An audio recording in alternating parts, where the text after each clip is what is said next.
Now, how many of you in this room are salespeople? Let me see your hands. If you're an owner of a business, you better be raising your hand. If you are a parent, you better be raising your hand. Because by the way, are kids great salespeople, yes or no? I mean, you don't have to teach them how to deal with rejection. They just let it pass on by and keep coming, right? You can't have an ice cream cone, 10 minutes later they're licking on one with a smile on their face, right? No one taught them any scripts, no one taught them anything. What I want you to get is that the single most important skill in life, we hate the word selling, so I'll give you a word that it really is, that doesn't have the negative connotation. It's the word that all leaders have. What would that word be? Influence. What changes companies is leaders. The only way to change a company is leadership. If I want to change a company that I own and I want to make a shift in that company, the number one thing I'm going to do is shifting leadership. That might be taking leaders to a different level. That might bring new leaders in. That might be new leaders of new voices, with new perspectives, with new skill sets, new directions. But we need to take things to another level. Leaders solve problems and leaders maximize resources. If you're going to solve problems, you can't do it yourself or it would already been solved. You have to get others to help you to do it. That requires influence. True? If you're going to get people to maximize resources, that requires influence. If you're going to get people to partner with you, provide you resources, capital, suppliers, anything, that requires influence. If you're going to have an impact on your kids or your community or the world, that requires influence. There is no more important skill of leadership than influence. And yet most of us think of it like selling, and as a result, we don't master influence. So I'm not here today to try and get you to become a master of influence in 45 minutes or so of my chatting with you here, because we have so many of the speakers. This is the area of life I am most focused on. Because I know that if you can't influence, you can't lead. But if you can influence powerfully, intelligently, with integrity, there's no limit to whatever you can envision and what you can make real. And if your influence becomes not just you as the influence, but you're able to influence systems, people, company, culture. If you can turn other people into influencers, now whatever you vision about can be made into a reality. And so as a skill of influence, we got to ask ourselves, how many agree leaders are what change companies? Raise your hand if you agree with that, say aye. Aye. And leaders' number one skill is influence. If you agree, say aye. Aye. But then the question becomes, how do you influence? How do you influence consistently, with integrity? You can influence many ways. You can do it without integrity.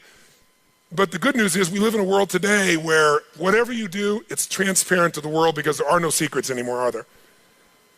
Try to have a secret today, bless you. You can forget the secret. With the internet, with the culture we have, with the way the world is today, there are no more secrets, and whatever you think is still possible to keep secret, give it 3 or 4 more years and it'll be impossible. Every phone call you make is recorded. There's no single phone call that goes in and out of North America that they don't have a recording of, and they can search by word, by tone, by tempo. They can even recognize voices now. There is no such thing as privacy. Everything you've ever put on the internet is there forever, and people know it and can search it. The way you write is searchable now. You can not sign your email, you can put it on somebody else's email, and the structure of your language and the way you influence things can be studied at this level. So the good news about that is manipulation as an ongoing tool for success is over. But adding value will never go out of style. Truth will never go out of style. So influencing with integrity is the secret. But what really influences people? Do facts and figures, we give you enough facts and figures out of a core story, is that going to influence people? No.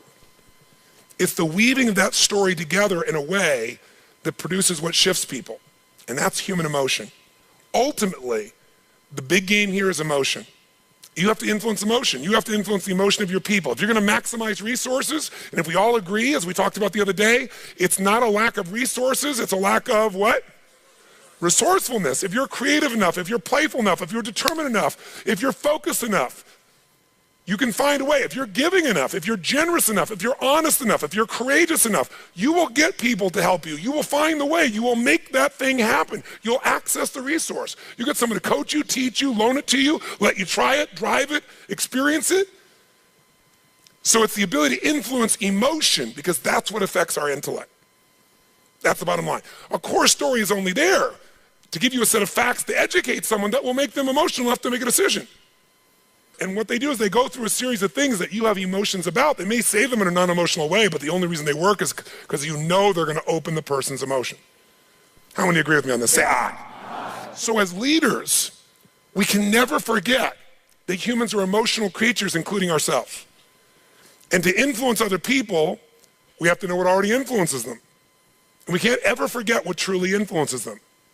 It's going to come down to our ability to connect with them at a deep emotional level or get others to do the same. Here's how I'd say it in a really simple term. To influence someone, you have to already be influenced. Right? To move somebody, you better be moved. To touch somebody, you can't touch somebody about your product or service or vision or idea or your company if you're not touched. To persuade others, you have to be persuaded. You can't give somebody else what you don't have. Now, you may have it intellectually, and here's the challenge. When you first meet somebody in your relationship, and you're all excited, what's the level of energy like? 0 to 10, make the sound of that energy. You meet somebody you're totally excited by, make the sound, everyone. 6 months, 6 years, 20 years later. It's scary, isn't it? And it's not time, because there are people I've been with them, been together 65 years, and they're still out of their mind for each other. They make the same amount of noise you did in the beginning here. What changes is, very often, when you're around something enough, I don't care what it is, there's a law called the law of familiarity. The law of familiarity says this: if you're around something enough, you take it just a little bit for granted. And it doesn't matter what it is, it's not that you don't care, it's that you get used to it.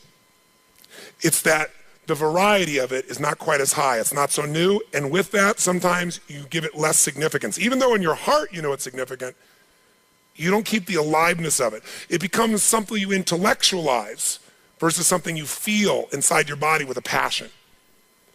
So there are people who say, but we love each other. Yeah, well, that's great. You know, hug each other every now and then. You say you love each other, little kiss like that. Was that how it was in the beginning? No. It isn't time. It's that most people don't understand that this emotion, this intensity, this passion has to be constantly reinforced every single day. And like any muscle, if you don't use it, so then you have the base understanding of why you do what you do, but you've lost the energy that makes it alive. And so if you're going to be touching people, you got to be touched. So then the question is, how do we influence ourselves? How do we influence other people? We got to get them into their emotions. We got to get ourselves into the emotions that are going to move us to action. And we got to do that ongoing, because otherwise all the stuff you wrote down will die. It'll die in your book. It'll die in your head. There has to be a level of emotion, a level of hunger in you that makes you go follow through. There's got to be a level of energy in you that when you go share it with people, you're able to influence them to follow through. And when they don't do it, enough to get back in there with them again and get them to do it again. This is where the whole game gets won or lost. Do you agree or disagree with me on this? So what we got to look at is, first of all, us. How many of you have days when you wake up and you feel like, I don't want to talk to people today? How many got days like this in your life? Say aye. But again, as I said the other day, if you're the leader, you don't have that choice. If you're the leader, you have to get in a good state. If you're the leader, you have to get yourself in that place. And how many of you have had some gut checks? Let me see again in the last 6 months, 12 months in your business with economy changing like it's never changed before. How many have had those gut checks? Say aye. So what do? We have to become masters of influence, which means we have to be able to master the state of our own organization. To master the state of our own organization, we got to know how to change that. How fast, my friends? How fast? And where does it have to start? Ourselves, since we're the first constraint. And if we can do it with ourselves and influence, then we can teach everybody else to influence. We've said business is innovation and marketing. You have to influence people to innovate, because they're not going to just do it because they're used to what works and it's easier and they know it. Innovation means massive what? Change. How many people go, give me more massive change in my life with all the other things I'm trying to hang on to? They're not going to do that. You have to influence people to innovate. And marketing is influence. So, what influences us is our states. How do we change our states? Let's start with you and I and with anybody we're going to work with. You've worked with me before, you know the first answer. If you're going to change somebody's state, the fastest way to do it is physical. Trying to change somebody's mind is really hard. Change their body, their mind will go. If you doubt it, give somebody enough alcohol and just see how quickly you can change them. True? Give them enough alcohol, I don't care who they are, they're going to change. What are you changing? Biochemistry, physiology. Physical body and the emotion, the mind will shift. That's why people take drugs. That's why people eat. When they go eat, it's a biochemical change in their body. So, but we can do this through movement. We can do this through change. So if you want to be the leader and you're going to be affected, first thing I'd say to all of you going home, so you don't feel overwhelmed, is you need to develop an ongoing discipline, because we are our rituals. And I mean a physical one. If you want to say, well, why is my life the way it is today? Look at your rituals. Whether you call them rituals or not, you have them. Most of you get up and you have a set of rituals. You go straight to email, or you go straight and work out, or you go have your breakfast, or you hit the snooze alarm at least 3 times. It's your ritual. Who knows what I'm talking about here? And if you want to know what somebody's like, you can see their rituals. You can look at anybody's body in this room, if you had them take their clothes off, and you know some of their rituals or lack thereof. Is it true? If every day you get up and your ritual is you go to Starbucks and order a smoke boca, whatever those things are that you have, right? And a big muffin and whatever it is, right? And that's what you do every day. It's not hard to figure out what you're going to be like by 10:30 in the morning. You're going to be looking for your next coffee, your next whatever, because we want to stimulate your adrenal glands like crazy, and they're going to drop predictably. And we know what your stress level is going to be like. We know when your energy is going to go and fade. It's predictable because of your rituals. If you eat a certain way, you can predict that person's going to be fat and tired. You eat a different way, you know. If a person eats and they exercise a certain way, you know what their body's going to be like. Who here works out 5 days a week, never misses? It's just your life. Let me see your hands. Look at the number of people here. That's fantastic. Give everybody a hand. That's really fantastic. Who here honestly never works out consistently? Right? Don't clap. Now here's what's interesting. I'm not saying one is right as one is wrong, but will those 2 different rituals create a different body, yes or no? Yes. If we wanted to really make it clear, we'd say everybody works out 5 days a week, stand up, we can look at them, sit down. Everybody doesn't work out, stand up, look at them. It'll be pretty obvious. Now, some people's metabolism is different, they get by with different things, but you get the picture, don't you? Your relationships today are the results of your rituals. If the first thing you do every day when you come home is, hi, honey, and then you go and give them a little peck on the cheek, and then you sit down and start typing your emails, or you flip on the news, it's not hard to know what your relationship's going to be like. You guys might love each other, but it's going to be one boring, dead relationship. It's like having a brother or sister. But if your new ritual was, and you just, in the beginning, you made it a ritual. You just made it for fun. You say, every day when I come home, the minute I'm going to do is I'm going to yell my husband or wife's name, or sometimes my wife's a little crazy, so I go, Lucy!